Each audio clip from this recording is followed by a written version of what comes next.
सभी को नमस्कार। मैं नीरज प्रस्तुत हूँ आप सभी के समक्ष इतिहास की एक नई कक्षा में।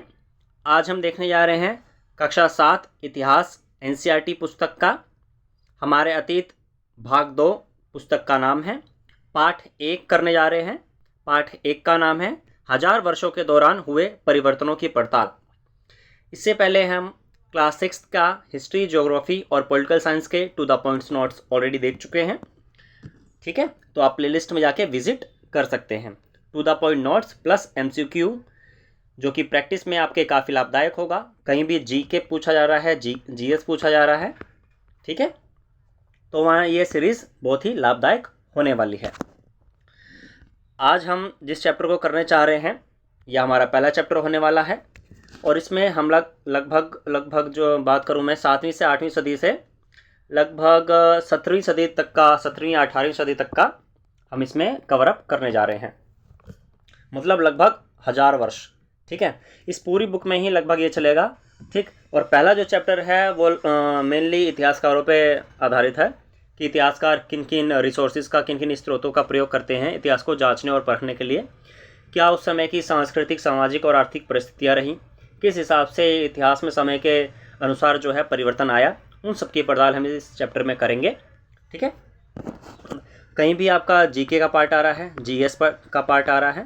ठीक है, कोई भी एग्ज़ाम हो, चाहे एसएससी का एग्ज़ाम हो, एसएससी में बहुत सारे एग्ज़ाम कंडक्ट होते हैं, चाहे एमटीएस हो, ठीक है, सीपीओ का हो, जीडी हो, कहीं भी जहाँ पे जीके पार्ट आ रहा है वो आपके लिए ये सीरीज़ लाभदायक होने वाली है। टू द पॉइंट्स नोट्स की चर्चा करते हैं क्योंकि आपको पता है कोई भी एग्ज़ाम हो, ठीक है, उसका जो बेस है, जो आधार है वो एनसीईआरटी रहेगा ही रहेगा।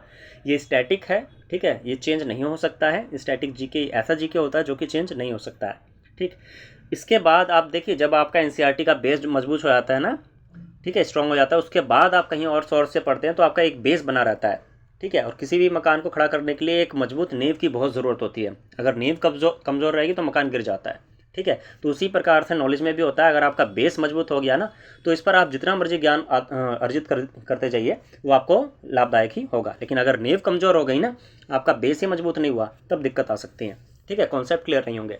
ठीक, चलिए, और स्पेशली अगर मैं बात करूँ सीटेट पेपर सेकंड की, अगर आप सीटेट पेपर सेकंड की तैयारी कर रहे हैं उसमें एसएसटी का पार्ट आता है। एसएसटी के लगभग क्या मैं बात करूं 60 प्रश्न आते हैं।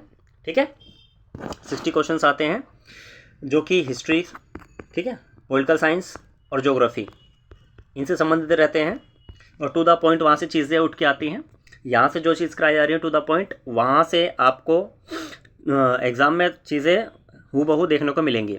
ठीक है, और जब ये सारे चैप्टर्स कंप्लीट हो जाएंगे, हमारी एमसीक्यू सीरीज़ भी आती है।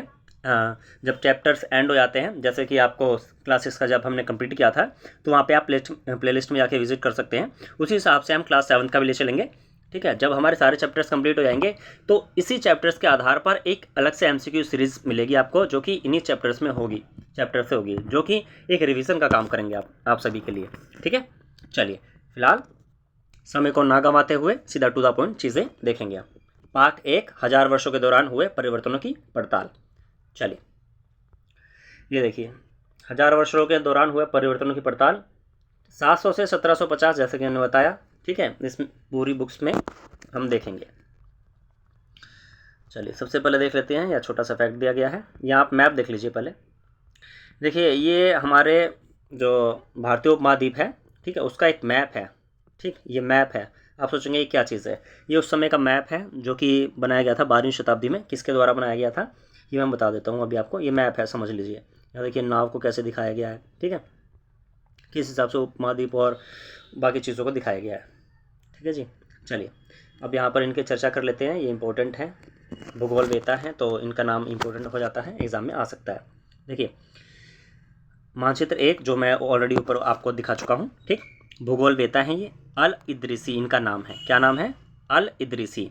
ठीक, इन्होंने 1154 में ये मैप बनाया था, ये नक्शा बनाया था। यहाँ जो नक्शा दिया गया है वह उसके द्वारा बनाए गए दुनिया के बड़े मानचित्र का एक हिस्सा है और भारतीय उपमहाद्वीप को दर्शाता है। किसको दर्शाता है? ये भारतीय उपमहाद्वीप को। ठीक, उन्होंने पूरे विश्व का मानचित्र बनाया था, लेकिन यहाँ पर जो आपको नक्शा दिखाया गया है उसमें से पूरे विश्व का एक भाग है जो कि भारतीय उपमहाद्वीप को दर्शाता है, उसका यहाँ पे जिक्र है। ठीक है, और वही चित्र यहाँ पर है। इसके बाद मानचित्र 2 जो कि अगले पेज पे है, मैं दिखाऊंगा अभी आपको। एक फ्रांसीसी मानचित्रकार ने 1720 में बनाया था। दोनों नक्शे एक ही इलाके के हैं, मगर उनमें काफ़ी अंतर है। अभी देख लेते हैं उसको भी, लेकिन उससे पहले एक छोटा सा फैक्ट यहाँ देख लेते हैं। ये देखिए, इनके बारे में यहाँ एक्सप्लेन किया हुआ, थोड़ा सा टू द पॉइंट चीज़ें बताई गई हैं। क्या कह रहे हैं ये इधर देखिए, 12वीं सदी के भूगोलवेत्ता अल इदरीसी, ठीक है, का बनाया हुआ दुनिया के नक्शे का एक हिस्सा जिसमें भारतीय उपमहाद्वीप दिखाया गया है। ठीक है, ये ऑलरेडी मैप मैं आपको दिखा चुका हूँ। ठीक है जी, चलिए आगे चलेंगे अगले पेज पे, टू द पॉइंट। अब देखिए दूसरा मैप है, ये देखिए। अब इस मैप को जब आप देखेंगे, ठीक है, तो आपको लगेगा आप वर्तमान इंडिया का ही मैप देख रहे हैं, जो कि लगभग दिखता है ना। ऐसा ही है इस समय हमारा मैप, देख सकते हैं। नीचे श्रीलंका को दिखाया गया है, ठीक, नीचे केरला पार्ट, ठीक है, ये कोस्ट लाइन दिख रही है आपको। ठीक है, चलिए, तो काफ़ी फ़र्क है। समय के अनुसार जब परिवर्तन हुआ तो उस समय नक्शे को लेकर के और जानकारी को लेकर के भी जो अभाव थे वो समाप्त होते गए, और धीरे धीरे जानकारी में वृद्धि हुई, स्रोतों का बाहुल्य हुआ और जानकारी मिलने लगी, है ना। और उसी हिसाब से जो नक्शा है वो तैयार होने लगा। अब ये मानचित्र 2 जो है ये बनाया गया, देखो, फ्रांसीसी मानचित्रकार ने। ठीक है, पीछे भी इसकी चर्चा की गई है। यह 18वीं सदी के आरंभ में गिविलाम द लिस्ले के एटलस नोवो के अनुसार ये उपमहाद्वीप है। ठीक है, ये भी भारतीय उपमहाद्वीप है। किसके अनुसार है? एटलस नोवो के अनुसार, गिविलाम द लिस्ले। ठीक है, ये चीज़ याद रखिएगा। ठीक है, चलिए अब यहाँ देखिए, ये फैक्ट दिया गया है। क्या कह रहे हैं ये? मानचित्र 2 पहले मानचित्र के बनने के लगभग 600 वर्ष बाद बनाया गया। इस कालावधि में उपमहाद्वीप के बारे में सूचनाएं काफ़ी बदल गई थी, जैसा कि मैंने बताया। यह नक्शा हमें ज़्यादा परिचित लगेगा, बिल्कुल लगेगा। जैसा कि मैंने बताया, ये पूरा ऐसा लग रहा है जैसे वर्तमान का इंडिया का मैप है हमारा, है ना। उसमें विशेषकर तटीय इलाकों के बारीक ब्यौरे देखकर आश्चर्य होता है। यूरोप के नाविक तथा व्यापारी अपनी समुद्र यात्रा के लिए इस नक्शे का इस्तेमाल किया करते थे। ठीक है, ध्यान रखना। चलिए, छोटा सा फैक्ट था, ज़्यादा नहीं है। चलिए यहाँ देख लेते हैं, जस्ट 1 सेकेंड। ओके, हमारी हेडिंग है यहाँ पर नई पुरानी शब्दावली, है ना। चलिए, इसका जो पहला पैराग्राफ है वो इतना इंपॉर्टेंट नहीं है, इसलिए मैंने दूसरे से निशान लगाया हुआ है। जो दूसरा इंपॉर्टेंट है उसी पे ही चर्चा करेंगे। ठीक है, अब शब्दावली यानी शब्द किस हिसाब से कैसे यूज़ होते थे, प्रयोग में लाए जाते थे, है ना, और वर्तमान संदर्भ में उसका क्या अर्थ है और उस समय में उसका क्या अर्थ था, उस चीज़ को यहाँ पे देखने का प्रयास करेंगे, है ना। उदाहरण के लिए इन्होंने दिया है, हिंदुस्तान शब्द ही लीजिए। आज हम इसे आधुनिक राष्ट्र राज्य भारत के संदर्भ में लेते हैं। बिल्कुल सही, अगर आज हम हिंदुस्तान बोलते हैं तो इस समय जो हम इससे अर्थ लेते हैं वो भारत से है। ठीक है, क्लियर। चलिए, लेकिन 13वीं सदी में जब फारसी के इतिहासकार मिनहाज ए सिराज, ये नाम याद रखिएगा, बहुत इंपॉर्टेंट है।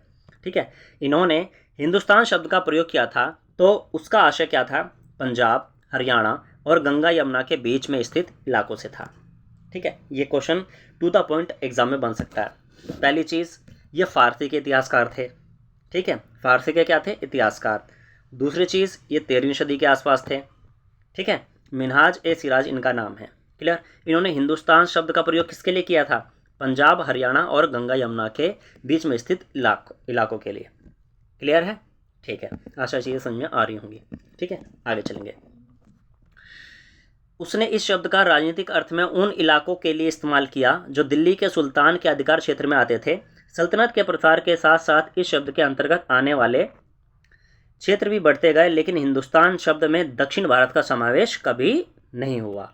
ठीक है, जब भी हम हिंदुस्तान कहते हैं तो उसमें दक्षिण भारत नहीं आता था, है ना। ये 13वीं सदी की बात हो रही है, 13वीं सदी के आसपास की।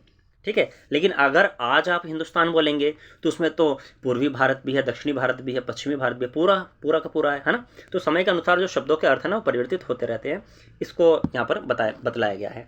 और ये इंपॉर्टेंट फैक्ट है, मिनहाज ए सिराज, इनका नाम इंपॉर्टेंट है। ठीक है, इन्होंने हिंदुस्तान शब्द का प्रयोग किसके लिए किया, ये इंपॉर्टेंट है। ठीक है, चलिए आगे चलेंगे। आगे ये कह रहे हैं, इसके विपरीत 16वीं सदी के आरंभ में बाबर ने हिंदुस्तान शब्द का प्रयोग उपमहाद्वीप के भूगोल, पशु पक्षियों और यहाँ के निवासियों की संस्कृति का वर्णन करने के लिए किया था। ठीक है, बाबर जैसे कि आप जानते हैं पानीपत का प्रथम युद्ध के विजेता, है ना, मुगल साम्राज्य की आधारशिला रखने वाले सन 1526 में, है ना। तो इनका नाम भी इंपॉर्टेंट है। और इन्होंने हिंदुस्तान शब्द का प्रयोग अलग ही अर्थ में किया। किस अर्थ में किया भाई? वहाँ का जो हमारा भारतीय उपमहाद्वीप है वहाँ का भूगोल, पशु पक्षी और यहाँ के निवासियों की संस्कृति का वर्णन करने के लिए। ठीक है जी। तो हर किसी ने समय के अनुसार परिवर्तन के जो हुए इतने वर्षों में, है ना, उसके अनुसार जो शब्दों के अर्थ हैं वो भी परिवर्तित होते गए। ठीक, चलिए यह आगे देखेंगे। यह प्रयोग 14वीं सदी के कवि अमीर खुसरो द्वारा प्रयुक्त शब्द हिंद के ही कुछ कुछ समान था, मगर जहाँ भारत को एक भौगोलिक और सांस्कृतिक सत्व के रूप में पहचाना जा रहा था, वहाँ हिंदुस्तान शब्द से वे राजनीतिक और राष्ट्रीय अर्थ नहीं जुड़े थे जो आज जुड़ते हैं या आज जोड़ते हैं। ठीक है जी, बिल्कुल सही बात है। आज हिंदुस्तान शब्द का अर्थ है संपूर्ण हिंदुस्तान, चाहे दक्षिण भारत हो, पूर्वी भारत हो, पश्चिम भारत हो, उत्तर भारत हो। ठीक है, आज तो अब जो हमारा कश्मीर है वो भी भारतीय उपमहाद्वीप का पूरा हिस्सा बन चुका है। ठीक है, कानूनी रूप से भी, राजनीतिक रूप से भी। ठीक है, कमेंट बॉक्स में आप बता सकते हैं कश्मीर को जो है भारत का हिस्सा कब बना, है ना, कानूनी रूप से आप बता सकते हैं। ठीक, अनुच्छेद 370 जो है, ठीक है, वो कब निरस्त किया गया। ठीक, कमेंट बॉक्स में ज़रूर बता सकते हैं आप। ये अच्छा प्रश्न है, एग्जामिनर के लिए बना सकता है। ठीक है, आगे चलेंगे। ठीक, अच्छा, एक कवि का नाम आया यहाँ पर, अमीर खुसरो। ठीक है, इनके बारे में आप जानकारी रखते हैं तो ज़रूर कमेंट बॉक्स में बताइएगा। ठीक है, ऐसा माना जाता है ये जो सितार है, ठीक है, इसका आविष्कार इन्होंने किया था प्रारंभ में। ठीक है, और खड़ी बोली में लिखने के लिए काफ़ी जाने जाते हैं ये अमीर खुसरो। ठीक, बाकी अमीर खुसरो के बारे में हम जब जानेंगे जब हम हिंदी साहित्य की कक्षाएं प्रारंभ करेंगे। आने वाले समय में हमारे चैनल पे आपको हिंदी साहित्य की कक्षाएं भी देखने को मिलेगी। ठीक है, चलिए फिलहाल हम हिस्ट्री कर रहे हैं तो टू द पॉइंट चीज़ें देखते हैं। चलिए आगे देखते हैं। किसी भी शब्द का प्रयोग करने में इतिहासकारों को बहुत सावधान रहना चाहिए। क्यों? क्योंकि अतीत में उन शब्दों के कुछ अलग ही अर्थ है, जैसे कि मैंने ऊपर चर्चा की है। उदाहरण के लिए विदेशी, देखो एक और उदाहरण दिया जा रहा है।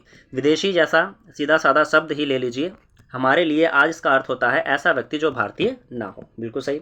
लेकिन मध्य युग में मानो किसी गांव में आने वाला कोई भी अनजाना व्यक्ति जो उस समाज या संस्कृति का अंग ना हो वो विदेशी कहलाता था।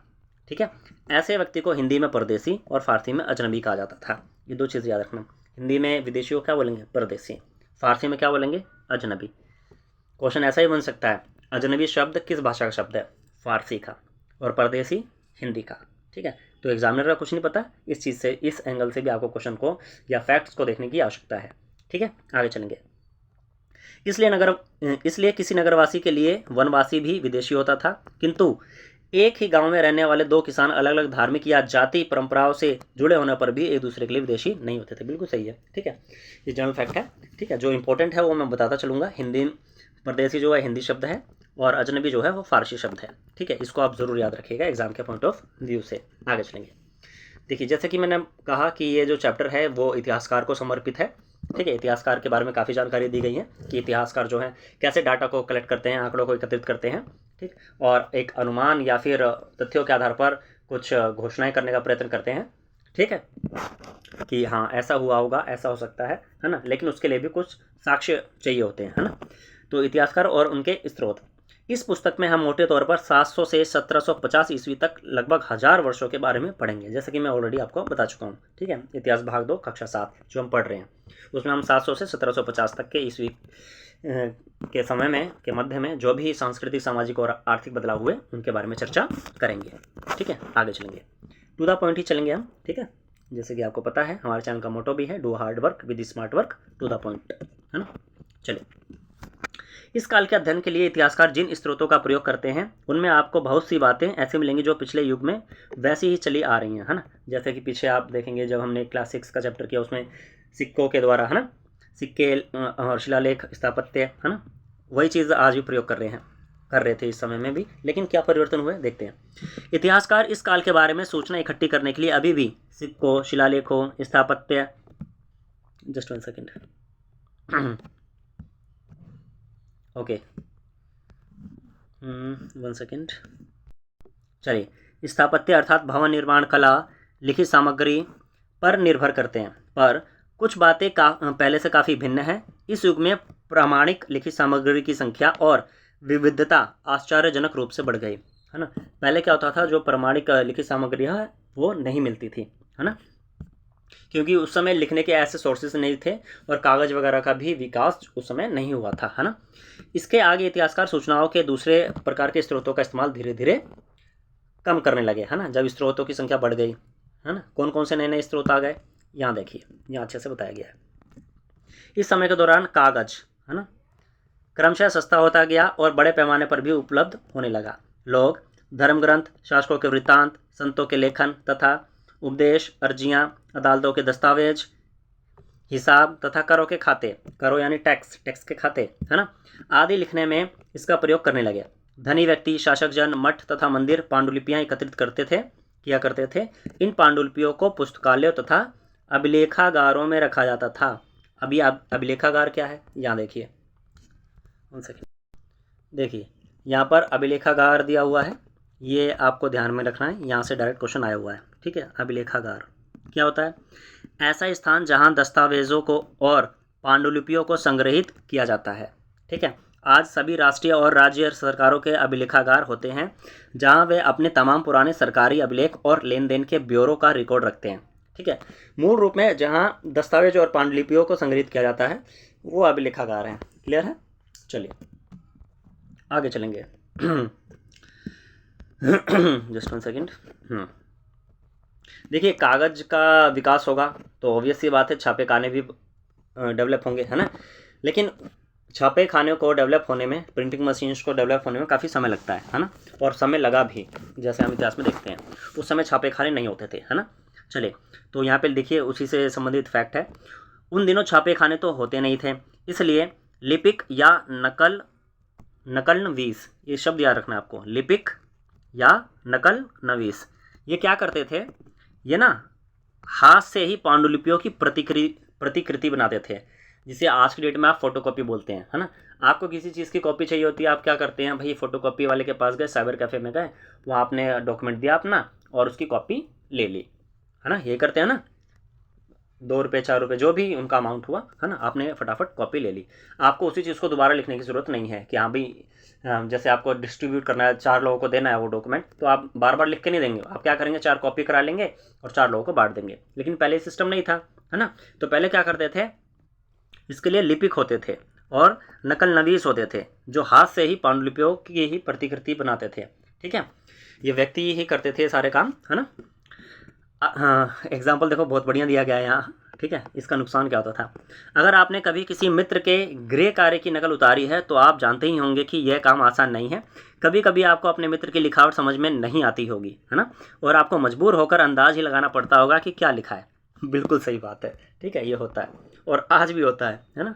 अगर किसी ने होमवर्क नहीं किया होता है, ठीक है, या वो छुट्टी पे होता है, तो अगले दिन हमें काम करना होता है, तो हम नकल करके ही करते हैं, जो कि काफ़ी समस्या का काम है ना। हमने खुद झेला हुआ इस काम को, ठीक है। कब जब हम छुट्टी पर रहते थे तो उस समय फ्रेंड से लिखना होता था, तो ज़रूरी नहीं है कि उनकी राइटिंग भी आपको समझ में आ जाए, है ना। मोस्टली तो आ जाती है ना, बहुत कमी होते हैं जो नहीं आती है, ठीक है। फिलहाल आगे चलेंगे। अब देखिए यहाँ पे एक चित्र दिया गया है, पहले मैं आपको चित्र दिखाना ज़रूर समझाऊंगा। ये देखिए, ठीक है, यहाँ पे चित्र दिया गया है, ठीक है। इनको आप वही लीजिए, क्या नाम है, नकलनवीस और लिपिक, है ना। इन्हीं के बारे में थोड़ा सा जानकारी दी गई है, ज़्यादा नहीं है, थोड़ी सी है, मुझे थोड़ी इंपॉर्टेंट लगी, ज़्यादा नहीं, हल्की सी इंपॉर्टेंट, ठीक है। तो इसलिए मैंने सोचा कि इसको बता देना ज़रूरी है, ठीक है। यह एक लघु चित्र की प्रतिकृति है जिसमें एक लिपिक किसी पांडुलिपि की नकल कर रहा है ना, लिपिक कर रहा है। इसका दूसरा नाम क्या है, नकलनवीस, ठीक है। चलिए, इस चित्र का आकार 10.5 सेंटीमीटर गुणा 7.1 सेंटीमीटर है। इस छोटे आकार के कारण इसे लघु चित्र या मिनिएचर कहा जाता है, ठीक है। लघु चित्र या मिनिएचर कहा जाता है, ध्यान रखिएगा। क्लियर? चलिए, छोटा सा, ज़्यादा फैक्ट नहीं है इसमें। चलिए यहाँ देख लेते हैं, ये आपके लिए इम्पोर्टेंट है। इसको इम्पोर्टेंट क्या, मोस्ट इम्पोर्टेंट बोलूँ तो गलत नहीं होगा। अब लेखन की बात हो रही है ना, नकलनवीस की बात हो रही है, तो आगे देख लेते हैं थोड़ा सा फैक्ट। यहाँ देखिए, लिखावट की भिन्न प्रकार की शैलियाँ, है ना। लिखावट की भिन्न प्रकार की शैलियों के कारण फारसी और अरबी पढ़ने में कठिनाई हो सकती है, बिल्कुल सही है। नस्तक लिपि, ये मोस्ट इंपॉर्टेंट है, ध्यान रखिएगा। नस्तक लिपि ये बाईं ओर लिखी जाती है, ठीक है। बाईं ओर में वर्ण जोड़कर धारा प्रवाह रूप में लिखे जाते हैं ये। क्लियर? नस्तक लिपि जैसे ही आए आपको ध्यान रखना है बाईं ओर, ठीक। आगे देखिए, फारसी अरबी के जानकारों के लिए इस लिपि को पढ़ना आसान होता है। ठीक है, जो लोग फारसी और अरबी जानते हैं वो किस लिपि को पढ़ सकते हैं? नस्तक लिपि को। नस्तक लिपि किस ओर लिखी जाती है? बाईं ओर। किस ओर? बाईं ओर। ये ध्यान रखिएगा, दोनों ही इंपॉर्टेंट फैक्ट है। ठीक है, आगे चलेंगे। नीचे देखिए, शिकस्त लिपि, एक और लिपि दी गई है शिकस्त लिपि, ये दाईं ओर लिखी जाती है। ठीक है, दाईं ओर। इसको दाईं और बाईं याद कैसे करना है मैं अभी आगे ट्रिक बताऊंगा आपको। ठीक है, यह अधिक संघन, संक्षिप्त और कठिन है। ठीक है, मतलब कि सघन है, समझना काफ़ी कठिन भी है इसको, और संक्षिप्त है। ठीक है, ये ध्यान रखिएगा। अब बाईं और दाईं कैसे याद रखना है? ठीक है, देखो नस्तक, नस्तक यानी नाक, नाक से याद रख लीजिएगा। ठीक है, आपको नाक पकड़नी है किससे? बाएं हाथ से, लेफ्ट हैंड से। ठीक है, बाएं हाथ से। बाएं हाथ से क्या करोगे आप? क्या पकड़ोगे? नाक पकड़नी है। ठीक है जी, इस तरीके से आप ट्रिक लगा सकते हो। ठीक, उसके बाद शिकस्त। शिकस्त देखो, शिकस्त देनी है आपको दाएं हाथ से। अब आपका कोई देखिए दुश्मन है, ठीक है, जैसे मान लीजिए भाई, वैसे रखना नहीं चाहिए दुश्मन। ठीक है, क्या कर रहा है? 4 दिन की ज़िंदगी है, मिट्टी से उपजी है और मिट्टी में मिल जाएंगे। उस समय भी दुश्मनी करके क्या फ़ायदा है ना? चलिए, दोस्ती के साथ रहिए, मेल मिलाप के साथ रहिए। फिलहाल देखिए, यहाँ जो भी ट्रिक्स लगाई जा रही हैं, ठीक है, उसका जो व्यक्तिगत भाव से किसी से भी कोई संबंध नहीं है। इस हिसाब से ये मेरा पर्सनल पॉइंट ऑफ व्यू है। अगर ट्रिक अच्छी लगे तो याद कर लीजिए। ठीक है, अगर नहीं अच्छी लगे, कुछ अपनी ट्रिक बनाना चाहते हैं तो अपनी ट्रिक भी बना सकते हैं। मैं फोर्स नहीं कर रहा कि आप इसी ट्रिक को याद कीजिए। ठीक है, यहाँ मेन उद्देश्य है चीज़ों को सीखना और एग्ज़ाम के समय इसको रिटेन रखना, ताकि वहाँ पर हमें लाभ हो सके, एग्ज़ाम के टाइम हमें याद आ सके। ठीक है, चलिए, शिकस्त यानी शिकस्त देनी है आपको दुश्मन को। ठीक है, दुश्मन को कैसे शिकस्त देनी है? दाएं हाथ से। कैसे? दाएं हाथ से। ठीक है, ये ध्यान रखिएगा तो शायद याद रह जाए, है ना। राइट हैंड अपना मेन हैंड बोलते हैं, तो राइट हैंड से आपको दुश्मन को शिकस्त देनी है। और नाक को किस हाथ से पकड़नी है? लेफ्ट हैंड से। ठीक है, बाएं हाथ से। तो नस्तक लिपि बाईं ओर, ठीक है, शिकस्त दाईं ओर। ठीक है, आशा याद रहेगा। आगे चलेंगे। चलिए, ये इंपॉर्टेंट फैक्ट है, मोस्ट इंपॉर्टेंट मार्क कर लीजिएगा इसको। कई बार लेखक स्वयं भी समय समय पर अपने मूल वृत्तांत में संशोधन करते रहते थे। अर्थात अगर उन्होंने एक बार कोई चीज़ लिख दी तो उसमें भी संशोधन करते रहते थे, है ना, जैसे कि आज के समय भी करते रहते हैं, है ना। चलिए, 14वीं शताब्दी के, ये इंपॉर्टेंट है, 14वीं शताब्दी के इतिहासकार जियाउद्दीन बर्नी ने अपना वृत्तांत पहली बार 1356 में और दूसरी बार इसके 2 वर्ष बाद अर्थात 1358 में लिखा था। दोनों में अंतर है, लेकिन 1971 तक इतिहासकारों को पहली बार वाले वृत्तांत की जानकारी ही नहीं थी, है ना। यह पुस्तकालयों के विशाल संग्रह में कहीं दबा पड़ा था। ठीक, तो यहाँ से आपको क्या डाटा याद रखना है कि जियाउद्दीन बर्नी एक इतिहासकार हैं, पहली चीज़। दूसरी चीज़, ये 14वीं शताब्दी में हुए हैं। ठीक है, 14वीं शताब्दी में हुए हैं, 14th डिकेड में। तीसरी चीज़, इन्होंने अपना पहला वृत्तांत 1356 में लिखा है। दूसरी चीज़, इन्होंने दूसरा वृत्तांत भी लिखा है जो कि 2 वर्ष बाद लिखा है, यानी 1358 में। ठीक है, ये 3-4 चीज़ें याद रखना है, काम बन जाएगा। ठीक है, आगे चलेंगे। Just 1 second. चलिए, ओके, नए सामाजिक और राजनीतिक समूह, है ना, यहाँ रखते हैं।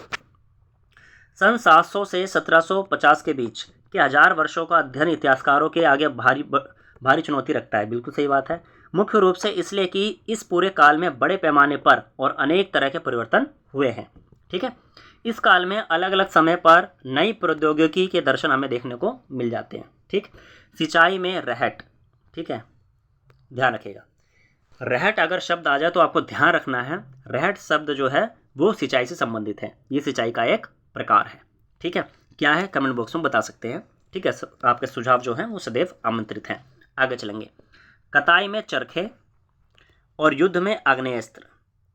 ठीक है, आग्नेयास्त्र क्या होते हैं? बारूद वाले हथियार। ठीक है, इनका इस्तेमाल का जो प्रयोग है वो चालू हो जाता है। ठीक, इस उपमहाद्वीप में नए तरह का खान पान भी देखने को मिलता है, जिसमें आलू, मक्का, मिर्च, चाय और कॉफ़ी, ठीक है, इनका विकास होना प्रारंभ हो जाता है और अपने खाने और नाश्ते में लोग इसको प्रयोग करने लग जाते हैं। ध्यान रहे कि ये तमाम परिवर्तन नई प्रौद्योगिकियां और फसलें उन लोगों के साथ आए जो नए विचार भी लेकर आए थे। परिणाम स्वरूप यह काल आर्थिक, राजनीतिक, सामाजिक और सांस्कृतिक परिवर्तनों का भी काल रहा है। ठीक है जी, तो यहाँ से आपको क्या याद रखना है इंपॉर्टेंट चीज़। देखिए, हर जो पैराग्राफ रहेगा उससे मैं बताता चलूँगा, तो वहाँ वो ये चीज़ याद रखेंगे तो आपका एग्जाम में काम बन जाएगा। यहाँ से आपको सिंचाई वाला याद रखना है, ठीक है। सिंचाई में जो है रहट जो है वो सिंचाई का ही एक भाग है, एक प्रकार है, ठीक है। सिंचाई शब्द से संबंधित है, ये ध्यान रखिएगा, ठीक। और यहाँ पर कुछ फसल के नाम दिए गए हैं या फिर कुछ खान पान की चीज़ों के नाम दिए गए हैं मैं कहूँ तो ये नाम आपको याद रखना है। इस समय में जो आलू है, मक्का है, मिर्च है, चाय है, कॉफ़ी है, इनका प्रचलन बढ़ गया, ठीक है जी। यहाँ से 2 चीज़ याद रखना। आगे चलेंगे, अगला पेज देखेंगे। पहले ये पैराग्राफ पढ़ लेते हैं हम अच्छे से, फिर आगे देखते हैं, ठीक है। चलिए, देखिए उस समय में ना काफ़ी जो साम्राज्य बोल लीजिए, राज्य बोल लीजिए, साम्राज्य तो नहीं कहूँगा, इतना बड़ा इलाका नहीं था उस समय, है ना। राज्य बोल लीजिए, काफ़ी समुदाय जो थे उनका महत्व बढ़ने लगा। उसी में थे एक राजपूत, ठीक है। कौन थे? राजपूत, ठीक है जी, ध्यान रखना है। जिसका नाम राजपुत्र अर्थात राजा का पुत्र से निकला है, ठीक है। कई बार आपसे पूछ लिया था राजपूत का अर्थ क्या है, तो आप बोल सकते हैं राजा का पुत्र, राजपुत्र से ही है निकला है, ठीक है। 8वीं से 14वीं सदी के बीच यह नाम आमतौर पर योद्धाओं के उस समूह के लिए प्रयुक्त होता था जो क्षत्रिय वर्ण, मैंने हाईलाइट भी किया हुआ है, क्षत्रिय वर्ण के होने का दावा करते थे, ठीक है जी। राजपूत शब्द के अंतर्गत सेकेंड जी हाँ, राजपूत शब्द के अंतर्गत केवल राजा और सामंत वर्ग ही नहीं बल्कि वे सेनापति और सैनिक भी आते थे जो पूरे उपमहाद्वीप में अलग अलग शासकों की सेनाओं में सेवारत थे, है ना। देखिए क्षत्रिय राजपूत में जो राजपूत शब्द है आपका, इसके अंतर्गत केवल राजा और सामंत नहीं आएंगे, इसमें आपके सेनापति भी आते थे और सैनिक भी आते थे। क्लियर?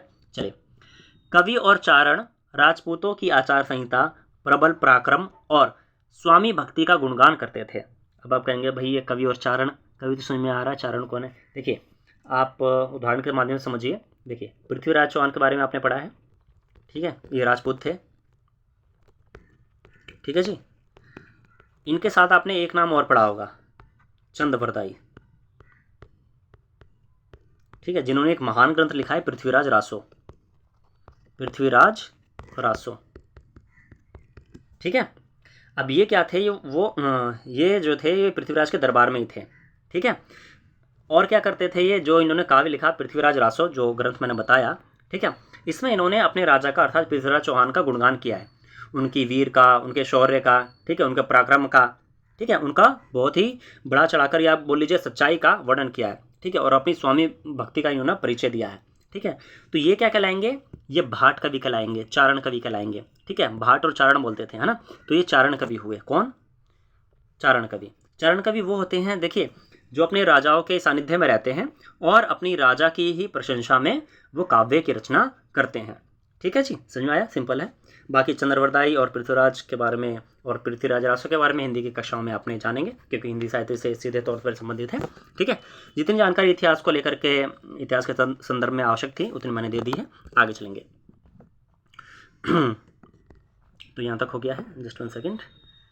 स्वयं भक्ति का गुणगान करते थे, ओके।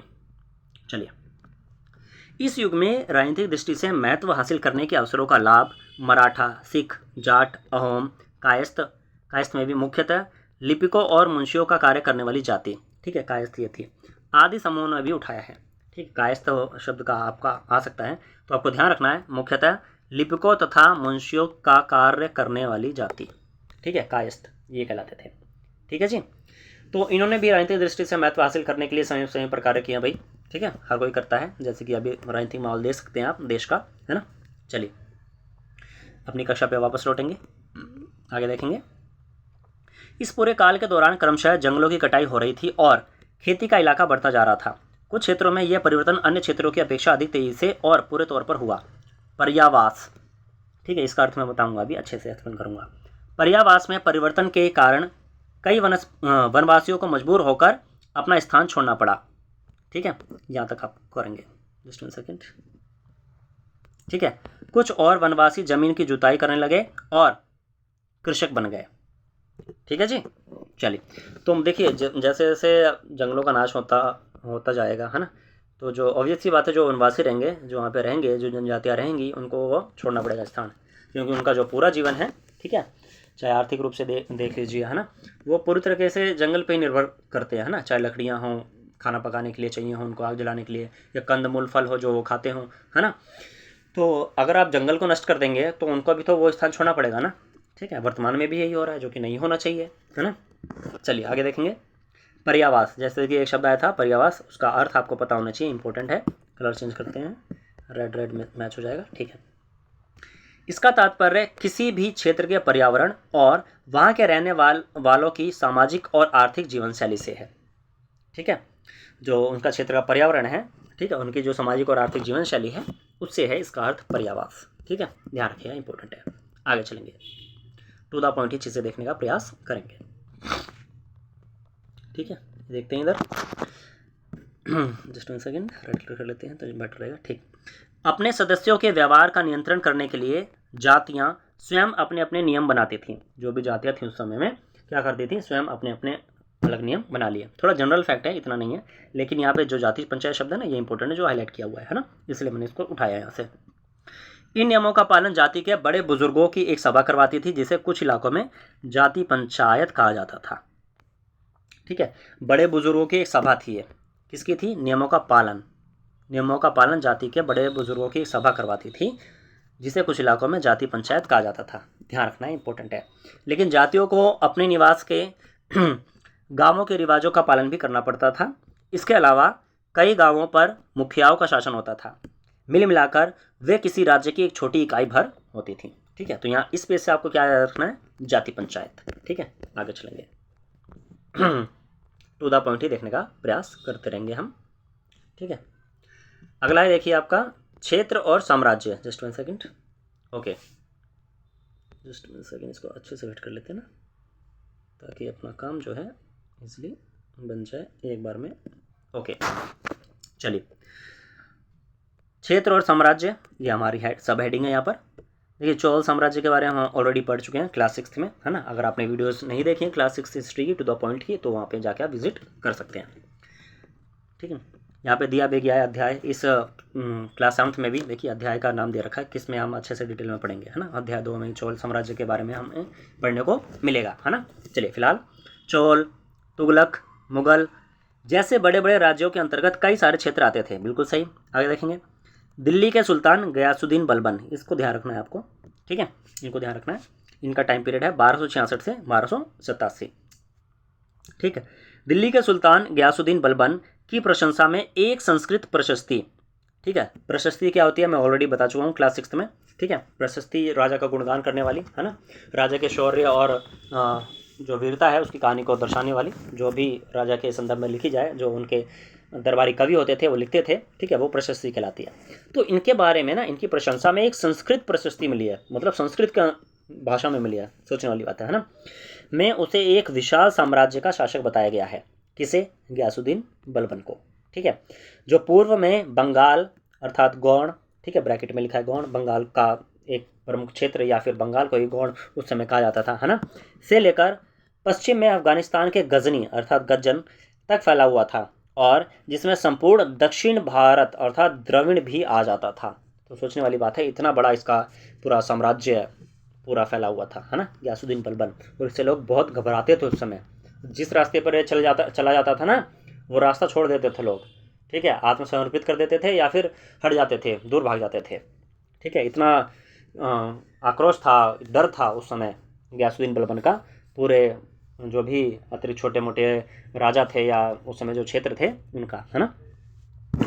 चलिए आगे देखेंगे, गौड़, आंध्र, केरल, कर्नाटक, महाराष्ट्र और गुजरात आदि भिन्न भिन्न क्षेत्रों के लोग उसकी सेना के आगे पलायन कर जाते थे, है ना, बिल्कुल सही बात है, ये चीज़ मैंने आपको बताई है, ठीक है जी। चलिए यहाँ देख लेते हैं, एक इंपॉर्टेंट फैक्ट दिया गया है, बहुत ही सुंदर है।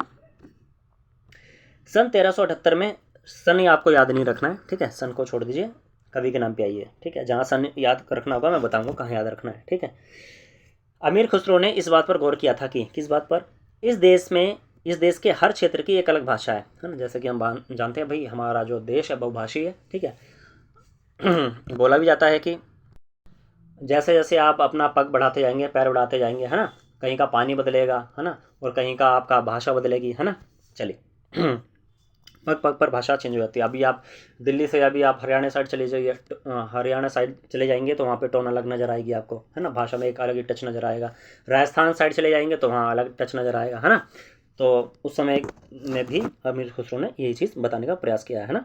देखेंगे, इन्होंने कहा है कि इस देश के हर क्षेत्र की एक अलग भाषा है।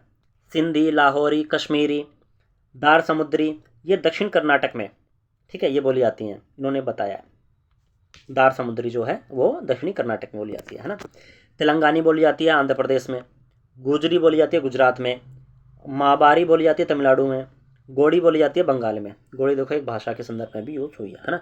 अवधी है पूर्वी उत्तर प्रदेश, और हिंदवी है दिल्ली के आसपास के क्षेत्र में, ठीक है। तो आपको यहाँ से क्या याद रखना है, यहाँ से आपको ध्यान रखना है दार समुद्री, मोस्ट इंपॉर्टेंट, कई बार एग्जाम में आया हुआ है ना। दार समुद्री पूछ लिया आता है क्या है भाई, भाषा है कहाँ पे, किस क्षेत्र में, दक्षिणी कर्नाटक में।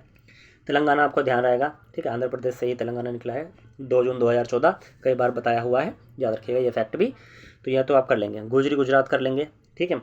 एक ये याद रखिएगा, माबारी तमिलनाडु में, ठीक है, माबारी ये कहाँ की भाषा है, तमिलनाडु की, ठीक। और एक गोड़ी याद रखिएगा, ये बंगाल की।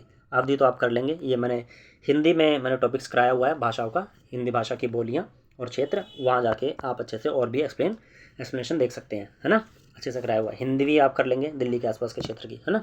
चलिए आगे देखते हैं। अमीर खुसरो ने आगे बतलाया है कि इन भाषाओं के विपरीत एक भाषा संस्कृत भी है ना, जो किसी विशेष क्षेत्र की भाषा नहीं है। यह एक प्राचीन भाषा है जिसे केवल ब्राह्मण ही जानते हैं, आम जनता नहीं, ठीक है जी, ध्यान रखिएगा। आगे चलेंगे, देखिए ये चैप्टर थोड़ा लंबा है क्योंकि इसमें फैक्ट ज़्यादा है, ठीक है। और जैसे जैसे क्लास बढ़ती जाएंगी तो जो फैक्ट्स है उनकी संख्या, तथ्यों की संख्या है वो भी बढ़ती जाएगी, है ना। तो हमको किसी चीज़ को स्किप नहीं करना है, छोड़ना नहीं है, पढ़ते चलना है। इसी से ही हमारा जो बेस है, जो आधार है वो मजबूत होगा, ठीक है जी। आगे चलेंगे। पुराने और नए धर्म। इतिहास के जिन 1000 वर्षों की पड़ताल हम कर रहे हैं, इनके दौरान धार्मिक परंपराओं में कई बड़े परिवर्तन आए। दैविक तत्व में लोगों की आस्था कभी कभी बिल्कुल ही व्यक्तिगत स्तर पर होती थी, मगर आमतौर पर इस आस्था का स्वरूप सामूहिक ही होता था, ठीक है, यानी सामूहिक रूप से लोग देवी देवताओं की पूजा अर्चना करते थे, है ना। किसी दैविक तत्व में सामूहिक आस्था यानी धर्म प्रायः स्थानीय समुदायों के सामाजिक और आर्थिक संगठन से संबंधित होती थी। जैसे जैसे इन समुदायों का सामाजिक संसार बदलता गया, वैसे ही इनकी आस्थाओं में ही परिवर्तन आता गया। आज आप देखेंगे सामूहिक रूप से इतना जो पूजा अर्चना है नहीं देखने को मिलती है, व्यक्तिगत स्तर पर ही सब अपने घर में ही पूजा पाठ कर लेते हैं। पहले होती थी मंडलियाँ लगती थी, है ना, दरबार लगते थे, आज भी होता है, लेकिन उनका जो स्तर है, लेवल है, वो काफ़ी कम हो गया है ना। चलिए आगे देखेंगे। आज हम जिसे हिंदू धर्म कहते हैं, उसमें भी इसी युग में महत्वपूर्ण बदलाव आए। किस युग में, 700 से 1750 के बीच की बात हो रही है ना। पूरी बुक में इसी पर चर्चा होगी, ध्यान रखिएगा। इन परिवर्तनों में कुछ थे, क्या थे, नए देवी देवताओं की पूजा, राजाओं द्वारा मंदिरों का निर्माण, और समाज में पुरोहितों के रूप में ब्राह्मणों का बढ़ता महत्व और बढ़ती सत्ता, है ना। बहुत पूजा जाता था उस समय में, ब्राह्मणों को बहुत पूजा जाता था, ईश्वर के समतुल्य माना जाता था ब्राह्मणों को, है ना। आज भी माना जाता है, लेकिन मुझे ऐसा लगता है, मेरा पर्सनल पॉइंट ऑफ व्यू है, आज के समय में जो आस्था है ब्राह्मणों के प्रति वो काफ़ी कम हुई है। मेरा ऐसा मानना, पर्सनल पॉइंट ऑफ व्यू, जो कि नहीं होनी चाहिए, है ना। चलिए मेरा तो यही मानना है भाई, सभी समाज के सभी तबकों का बराबरी से समान रूप से आदर करना चाहिए, ठीक है, चाहे वो ब्राह्मण हो चाहे वो शूद्र हो, ठीक है, सभी का समान रूप से आदर करना चाहिए, जो जिसका हकदार है ना। अगर कोई काम ब्राह्मण करता है वही काम, और कोई वही काम शूद्र करता है, तो दोनों को ही सामान्य मूल्य प्रदान किया जाना चाहिए, है ना। चलिए आगे चलेंगे। फिलहाल संस्कृत ग्रंथों के ज्ञान के कारण समाज में ब्राह्मणों का बड़ा आदर होता है। इनके संरक्षक थे। संरक्षक क्या होता है अभी अच्छे से देखेंगे। नए नए शासक जो स्वयं प्रतिष्ठा की चाह में थे, इन संरक्षकों का समर्थन होने के कारण समाज में इनका दबदबा और भी बढ़ गया था, ठीक है जी, बिल्कुल सही है। ब्राह्मण लोगों को संरक्षण भी प्रदान होता था, ठीक है। अब संरक्षक क्या होता है, जो संरक्षण प्रदान करते थे ब्राह्मणों को, है ना। यहाँ देख लेते हैं। कोई प्रभावशाली धनी व्यक्ति जो किसी कलाकार, शिल्पकार, विद्वान या अभिजात जैसे किसी अन्य व्यक्ति को मदद या सहारा देता था, उसे बोलते थे संरक्षक, ठीक है जी। चलिए सिंपल याद रखिएगा, सरल भाषा में बता दिया मैंने। आगे चलेंगे और टू द पॉइंट ही चीज़ें देखने का प्रयास करते रहेंगे। देखते हैं कोई शासक इस्लाम और इसके विद्वान, धर्मशास्त्रियों और न्यायशास्त्रियों अर्थात उलेमा को संरक्षण देते थे। ये ध्यान रखना। जैसे आपके हिंदू धर्म में ब्राह्मण होते थे, ऐसे ही मुस्लिम समुदाय में भी धर्मशास्त्री होते हैं, विद्वान होते हैं, न्यायशास्त्री होते हैं। ठीक है, और उन्हें क्या कहते हैं? ठीक है, उन्हें कहते हैं उलेमा। ध्यान रखिएगा, क्या कहते हैं? उलेमा। यहाँ शब्द दिया गया है, इसलिए मैंने अलग से हाईलाइट किया हुआ है, एग्जाम में आ सकता है उलेमा क्या है।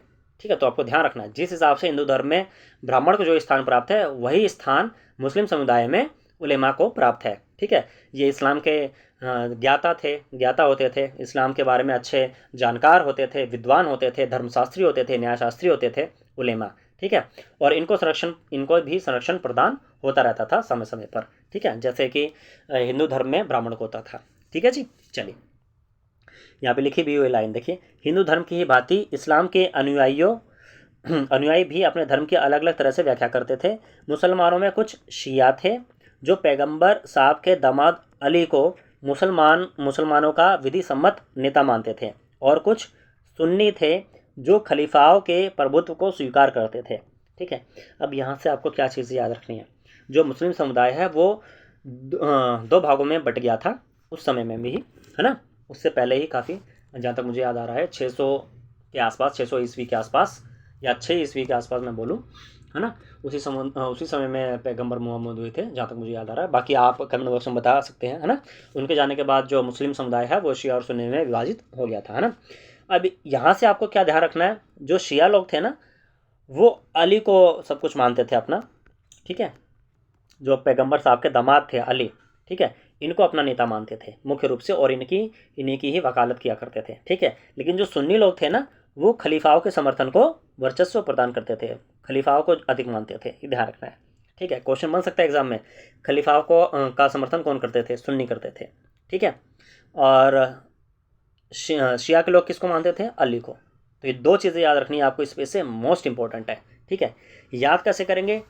ट्रिक बता दूं। ठीक है, देखिए जब भी मैं कोई ट्रिक बताता हूँ, ठीक है, तो उसका कोई व्यक्तिगत आधार नहीं होता है। ठीक है, किसी की भावनाओं को या आस्तिक भावना को, ठीक है, या धार्मिक भावना को ठेस पहुँचाना बिल्कुल नहीं है। यहाँ पर हम केवल ट्रिक बनाते हैं, और एग्ज़ाम में हम उस चीज़ को रिटेन रख सकें, ठीक है, उस हिसाब से हम ट्रिक बनाते हैं, इसलिए ये चीज़ मैं बार बार बताता हूँ। ठीक है, चलिए फिलहाल आपको अगर याद रखना है सुन्नी और खलीफा, तो अभी एक पीछे गीत चला था बुर्ज खलीफा। ठीक है, आपको ध्यान होगा बुर्ज खलीफा करके एक गीत चला था, बहुत ही फेमस भी हुआ था।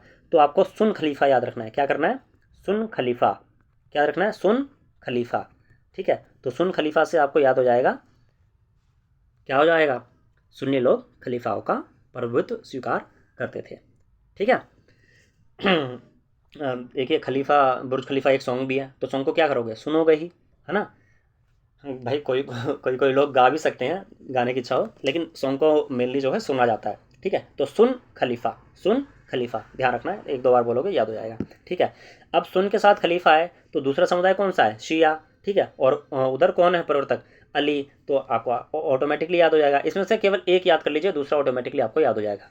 ठीक है, तो शिया लोग किसको मानते थे? अली को। इसके लिए कोई ट्रिक बनती है तो ज़रूर कमेंट बॉक्स में बताइएगा, बता सकते हैं, है ना। चलिए फिलहाल आप अगर एक भी याद कर लेंगे तो दूसरा ऑटोमेटिकली आपको याद हो जाएगा, मेरा ऐसा मानना है। ठीक है, चलिए आगे चलेंगे। यहाँ पे दो तीन लाइनें और रह गई हैं, पढ़ देते हैं, ये भी थोड़ी सी इंपॉर्टेंट है। चलिए, इस्लाम के आरंभिक दौर में इस धर्म का नेतृत्व करने वाले खलीफा कहलाते थे, और आगे भी इनकी परंपरा चलती रही। इस्लामी न्याय सिद्धांत, विशेषकर भारत में हनफी सिद्धांत और शफी ऐसे सिद्धांत हैं जिनकी विभिन्न परंपराओं में भी कई महत्वपूर्ण अंतर रहे हैं। ऐसे ही धर्म सिद्धांतों तथा रहस्यवादी विचारों को लेकर विभिन्नताएं देखने को मिलती हैं। ठीक है, तो आपको यहाँ से क्या याद रखना है? यहाँ पे याद रखना है आपको हनफी और शफी। हनफी और शफी ये क्या है? ये इस्लामी न्याय सिद्धांत हैं दोनों। ठीक है, दोनों क्या है? इस्लामी न्याय सिद्धांत से संबंधित है, हनफी और शफी। ठीक, चलिए, और एक किसको मानते थे? यहाँ पे लिखा है ना लाइन, खलीफा। ठीक है, चलिए आगे चलेंगे। टू द पॉइंट ही चीज़ें देखने का प्रयास करते रहेंगे हम, क्योंकि हमारे चैनल का मोटो भी है do hard work with smart work. ठीक है, यहाँ देखिए बहुत ही महत्वपूर्ण डाटा है, यहाँ से डायरेक्ट क्वेश्चन बना हुआ है, इसलिए मैंने दो तीन बार इसको इंपॉर्टेंट मार्क किया हुआ है। ठीक है, बहुत ही इंपॉर्टेंट है, आगे भविष्य में भी यहाँ से क्वेश्चन डायरेक्ट बन सकता है। जब भी ऐसे इस टाइप के क्वेश्चन आ जाते हैं ना, तो हम लोग सोचते हैं भाई क्वेश्चन कहाँ से आ रहे हैं, भाई आपके एनसीईआरटी से आ रहे हैं, आपने बेस ही मजबूत नहीं किया प्रारंभ में, है ना। तो जब नींव ही कमज़ोर रहेगी तो फिर मकान का क्या ही होना है, आप तो समझदार हैं। ठीक है, आगे चलेंगे, देखेंगे 19वीं सदी के मध्य में अंग्रेज इतिहासकारों ने भारत के इतिहास को 3 युगों में बांटा था। कौन कौन से? हिंदू, मुस्लिम और ब्रिटिश। यह विभाजन इस विचार पर आधारित था कि शासकों का धर्म ही एकमात्र महत्वपूर्ण ऐतिहासिक परिवर्तन होता है और अर्थव्यवस्था, समाज, संस्कृति में कोई भी महत्वपूर्ण बदलाव नहीं आता। इस दृष्टिकोण में इस उपमहाद्वीप की अपार विविधता की उपेक्षा भी हो जाती है। ठीक है, बहुत ही बेकार और वाहियात मैं बोलूँगा इतिहास को इस तरीके से बांटना, लेकिन क्या करें, यह हमारा दुर्भाग्य है कि अंग्रेजों ने बांटा और हमें इसको याद करना पड़ेगा, है ना। जो कहते हैं धार्मिक रूप से जो बांटने की नींव है वो यहीं से पड़ी, आप देख सकते हैं इतिहास में, है ना। जब अंग्रेजों ने ही हमें उस समय बांट दिया तो उसका असर तो भविष्य में भी देखने को मिलेगा ही, है ना। तो उस समय भी हमारे जो समुदाय थे, अब ज़्यादा चर्चा नहीं करेंगे इस चीज़ की, क्योंकि इसकी चर्चा करेंगे तो कहानी काफ़ी लंबी हो जाएगी, है ना। टू द पॉइंट ही देखने का प्रयास करेंगे। वैसे भी काफ़ी ये वीडियो काफ़ी लंबी हो गई है, और लंबी होने का कारण मेन यही है कि इसमें काफ़ी फैक्ट्स हैं, है ना। कोई बात नहीं, हमें छोड़ना नहीं है, स्किप नहीं करना है, लेके चलना है। फैक्ट्स आपको नज़र आ रहे हैं, यहाँ से डायरेक्ट क्वेश्चन बनेंगे, तो हम बिल्कुल भी इनको छोड़ नहीं सकते हैं। ठीक है, तो क्वेश्चन बनेगा, अंग्रेज इतिहासकारों ने भारत के इतिहास को कितने युगों में बांटा है? आपका उत्तर होगा 3 युगों में। कौन कौन से युगों में बांटा है? हिंदू, मुस्लिम और ब्रिटिश। ठीक है, ये याद रखना है। ठीक है जी। और वो क्या कहते थे? धर्म ही एकमात्र महत्वपूर्ण ऐतिहासिक परिवर्तन होता है और अर्थव्यवस्था, समाज और संस्कृति में कोई परिवर्तन हो, इसका उस पर कोई प्रभाव नहीं पड़ता है। ठीक है, चलिए बहरहाल आगे चलेंगे। यहाँ देखिए, इसके संदर्भ में जो इन्होंने अंग्रेजों ने बांटा उसके संदर्भ में कुछ कथन है। देखिए, इस काल विभाजन को आज बहुत कम इतिहासकार ही स्वीकार करते हैं, ना के बराबर करते हैं। ठीक है, अधिकतर इतिहासकार आर्थिक तथा सामाजिक कारकों के आधार पर ही अतीत के विभिन्न कालखंडों की विशेषताएं तय करते हैं, जो कि होना चाहिए और यही सही है। ठीक है, और अभी हम वर्तमान में जिस इतिहास को पढ़ रहे हैं वो मध्यकालीन इतिहास पढ़ रहे हैं, 700 से 1750 ईस्वी लगभग। ठीक है, यह मध्यकालीन इतिहास है हमारा, ध्यान रखिएगा। ठीक है, बस ठीक है। चलिए, यहाँ पर आपका चैप्टर जो है वो कंप्लीट हो गया है। अब हमारे पास कुछ क्वेश्चंस हैं अभ्यास के, जो कि हमारी रीति रही है कि हम क्वेश्चंस भी करते हैं, क्योंकि यहाँ से भी एग्जामिनर के पास, यदि मेरा ऐसा मानना है, पर्सनल पॉइंट ऑफ व्यू है कि उसके पास टाइम ना रहा तो क्या पता वो यहाँ से भी क्वेश्चंस डायरेक्ट पुटअप कर देते हैं, और इसको हम स्किप नहीं कर सकते हैं, इसको भी हमें लेके चलना है। ठीक है, जो एनसीईआरटी खुद बने बनाया आपको क्वेश्चंस प्रोवाइड कर रही है, ठीक है, तो उसको क्यों स्किप करना है ना। एमसीक्यू आधारित भी दे रही है, राइट रॉन्ग भी दे रही है, फिल इन द ब्लैंक्स भी दे रही है ना, तो उसको स्किप नहीं करना है। ठीक है जी, चलिए, इसमें आपको सही या गलत बताना है, निशान मैंने लगाए हुए हैं, आप देख सकते हैं। कथन पढ़ेंगे। पहला, सन 700 के बाद के काल के संबंध में अभिलेख नहीं मिलते हैं। ये कथन बिल्कुल सही है। ठीक है, अभिलेख नहीं मिलते हैं। अभिलेख क्या होते थे, क्लास 6 में अच्छे से एक्सप्लेन किया है मैंने, अच्छे से बतलाए हैं, वो आप वीडियोस जाके देख सकते हैं। आगे चलेंगे। अगला क्वेश्चन है, इस काल के दौरान मराठों ने अपने राजनीतिक महत्व की स्थापना की। बिल्कुल सही है। ठीक है, जब हमारा राजनीतिक राजपूत का पढ़ा था जब हमने पीछे, अभी मैं जाके दिखा भी सकता हूँ, लेकिन आप वीडियो को पीछे करके बैक करके खुद देख सकते हैं। ठीक है, क्योंकि समय का अभाव है। ठीक है, टू द पॉइंट चीज़ें हमें करनी है। ठीक, वीडियो आपको प्रोवाइड हो गई है, आप पीछे जाके देख सकते हैं। ठीक, तो ये कथन भी बिल्कुल सही है। तीसरा देखेंगे, कृषि केंद्रित बस्तियों के विस्तार के साथ साथ कभी कभी वनवासी अपनी ज़मीन से उखाड़कर बाहर फेंक दिए जाते थे। ये भी सही है बिल्कुल। ठीक है, अभी हमने देखा है ना, जब वनों का कटाव हो रहा है, ठीक है, तो वनवासी को जाना पड़ रहा है। ये चीज़ भी बिल्कुल सही है। आप कहेंगे सारे सही हैं, है ना, एक गलत भी है। देखिए नीचे क्या दिया गया है, गयासुद्दीन बलबन असम, मणिपुर तथा कश्मीर का शासक था। बिल्कुल गलत। कहाँ का शासक था, ये आपको दिखाना बनता है। ठीक है, ये मैं ज़रूर दिखाऊंगा आपको, क्योंकि ये जो है इम्पोर्टेंट। ये देखिए, वो असम का नहीं था, असम साइड का नहीं था, कहाँ का था, देखिए बंगाल। ठीक है, और पश्चिम में अफगानिस्तान तक फैला था, है ना, जिसमें संपूर्ण दक्षिण भारत द्रविड़ में आ जाता था। कौन कौन से क्षेत्र थे इसमें, देखो, गोंड, आंध्र, केरल, कर्नाटक, महाराष्ट्र और गुजरात। ठीक है, तो असम नहीं था, ये मैं पीछे भी आपको बता चुका हूँ। ठीक है, वापस से आएंगे। ठीक है जी, चीज़ समझ में हो गई। तो ये जो कथन है ये आपका गलत हो जाएगा, आखिरी वाला कथन। ठीक है, ये गलत कथन है। ठीक है, स्टेट ये गलत दिए हुए हैं। ठीक है, आगे चलेंगे। आगे आपके कुछ खाली स्थान दिए गए हैं, खाली स्थान को देख लेते हैं, ये इंपॉर्टेंट है। डायरेक्ट यहाँ से एमसीक्यू बेस्ड या फिर फिल इन द ब्लैंक्स या फिर कथन के रूप में आपको क्वेश्चन दिया जा सकता है भविष्य में। ठीक है, इसको एक सेकेंड इनको फिट कर देते हैं आगे पीछे। यहाँ कर दें क्या? हाँ, यहाँ हो जाएंगे, ठीक है। रिक्त स्थानों को भरें। इसमें पहला है, अभिलेखागारों में डैश रखे जाते थे। अभिलेखागारों में क्या रखे जाते थे? दस्तावेज रखे जाते थे, ठीक है। तो हो जाएगा अभिलेखागारों में दस्तावेज रखे जाते थे, ठीक है जी। आगे देखेंगे। अगला है, डैश 14वीं सदी का एक इतिहासकार था। कौन था? पढ़ा ना हमने, बिल्कुल सही, जियाउद्दीन बर्नी। मैंने कहा था यहाँ से क्वेश्चन बनेंगे, बन सकता है, ठीक है। तो जियाउद्दीन बर्नी क्या था? एक इतिहासकार था। इसका टाइम पीरियड भी याद रखना है, 14वीं शताब्दी या 14वीं सदी, ठीक है। आगे चलेंगे। अगला है, डैश 4-5 डैश है भाई, फिर डैश, है ना। इस उपमहाद्वीप में इस काल के दौरान लाई गई प्रमुख नई फसलें थी, है ना। जब हम कर रहे थे खाने पीने की चीज़ें तो हमने देखी थी, है ना। तो इसमें आलू, मक्का, मिर्च, चाय, कॉफ़ी, ये सारी नई फसलें थी, नई चीज़ें थी, खान पान की नई चीज़ें थी जो कि इस उपमहाद्वीप में लाई गई और इनका विकास धीरे धीरे समय के अनुसार होने लगा, ठीक है। चलिए, तो ये था आपका चैप्टर, ठीक है जी। यहाँ आपका जो चैप्टर है वो कंप्लीट हो गया है पूरा का पूरा, है ना। चलिए, वीडियो ऑलरेडी बहुत लंबी हो चुकी है, ठीक है, ज़्यादा लंबी नहीं करेंगे इसको। तो आशा है आपको जानकारी पसंद आई होगी। अगर आप चैनल पर नए हैं तो चैनल को सब्सक्राइब कर सकते हैं। वीडियो अच्छी लगी हो, पसंद आई हो तो साथियों के साथ शेयर और लाइक करना बिल्कुल ना भूलें। धन्यवाद।